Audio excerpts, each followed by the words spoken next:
welcome back to my film and TV channel. We're all staying safe and well. We've got a comedy horror for you today. So yes, not so much comedy for me, bit of horror thrown in, but that's just a personal thing. I don't think this is aimed at my demographic, but I'll give you my views on it anyway and what other people are saying, which is more important as well. We're going to have a look at something called Lisa Frankenstein. Please, if you're new to the channel, push that subscribe button, push the bell notifications, everything film and TV, reviews like this, information, vlogs. As I said, even stuff I can usually put a younger head on, but I did struggle with this because of the genre it's in, I think, and I've seen lots better in the past, so, but we'll talk about it. Let us know your views anyway, let us know your comments, great to have them, and of course I will respond or give you a like. And if you can give me a like for this vlog, I'd be much appreciated. Give us a thumbs up. And if you do check out the channel, we find things on my football team, Manchester City, as well. So if that's of interest to you or anyone you know might be interested, give them a kick in my direction. I'll be very grateful. Yes, American comedy horror directed by Zelda Williams in her feature-length directorial debut. We'll take into that into account. I think she does an okay job, in fairness. This is written by no less than Diablo Cody. So not a bad start as far as directing and writing is concerned. It stars Catherine Newton, Cole Sprouse, Lisa Sabano, Henry Elkenberry, Joe Crest and Carla Gugino, plus others of course. And it follows a misunderstood teenage goth girl, yes, very pleasant enough, who reanimates a Victorian era corpse, as you do, you know, sort of thing a young teenage girl would do, and works to make him into the man of a dream. Well, good luck with that one. Lisa Frankenstein was released in the US on February the 9th, 2024, so check your territories, it should be out and around now. I'm doing this little recording on February the 19th, 2024, so all these comments and scores are at that date.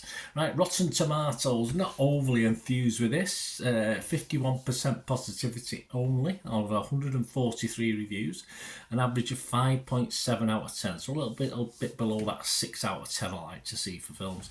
And basically that 51% equates into 73 fresh and 70 rotten, so almost split right down the middle. Bit Marmitey this one, if you know what I'm talking about there. The website consensus, an affectionate callback to classic horror comedies of the 80s, yes, but we've been there, done it. If you haven't, then perhaps it's more interest. Lisa Frankenstein can be fun in its own right, despite not quite measuring up to the movies it imitates. It doesn't. Metacritic has an average of 47 out of 100, so even worse. That's based on 41 critics. James Mottram, though, from Total Film magazine, he liked it. He gave it 60 out of 100. He said, a neat mashup of high school comedy and horror tropes. Pity it flounders in the final third. I thought the final third was better than the first two-thirds, so I do differ to James on that one. And Ella Kemp from Empire magazine, she also gave it 60, so they're both very kind. She said these teens may be a bit messy, who isn't? Yeah, speak for yourself. But it's a joy to have Diablo Cody back to telegraph a new kind of adolescent horror with a smile full of teeth. Yes, no vampires in this. And yes, if you look at the breakdown of the Metacritic, the 41 critics, 15 were positive, 20 were mixed and 6 were negative. So again, slightly in the favoured states. But again, we go over to the public, Rotten Tomatoes audience, looking at their figures, 4.1 out of 5, 81% positivity. But then you go to Metacritic, which we just talked about, 4.7 out of 10. So a bit like the critics. And Internet Movie Database is a surprise to me. I thought this is higher than I thought it would be, but probably fully understood. Over 3,100 scores and reviews, and they're giving it a 6.6 out of 10. So there you go. As I said, Marmite, this one.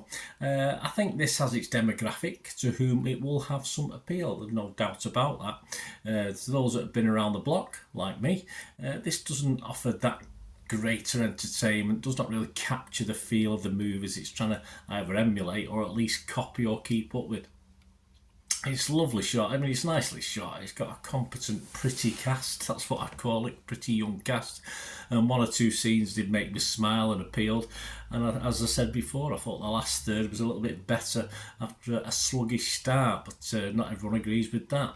And because it doesn't take itself too seriously and films of this type are few and far between, it's an okay addition for a younger horror fan market, because obviously perhaps you haven't gone back and watched some of the 80s stuff. Go back and watch some of the 80s comedies, horrors, and see what you think. But it has a bright, brash feel, this, which will appeal to that market.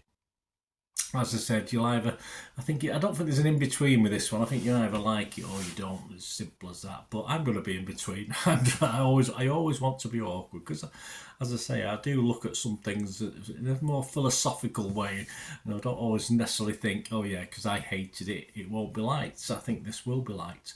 And for me, I would have to be mixed if it was Metacritic. But if you ask me on Rotten Tomatoes whether it's fresh or rotten, I'd have to give it a fresh. I couldn't give it a rotten mark because it's not rotten. But my score, I'm just going a little bit down on the others, on some of them. Well, not all of them, of course, a little bit higher than some of them. But I'm going to give this not my watchable score. I'm just going to give it a little bit less. I'm going to give it a 5.5 out of 10. So not a total disaster. And as I said, it will appeal to a certain market. And of course, as I said, it was something I could put down for, well, not put down, but have on in the background for 5 minutes while I checked my phone to see what was going on, and then I could got back into it again. So not a totally focused film for me, but it might be for you. Let me know what you think, guys. Anyway, it'd be great to have your views on this film. Thanks for watching. Until we meet again, last one thing, don't please stay safe, everyone. Bye for now.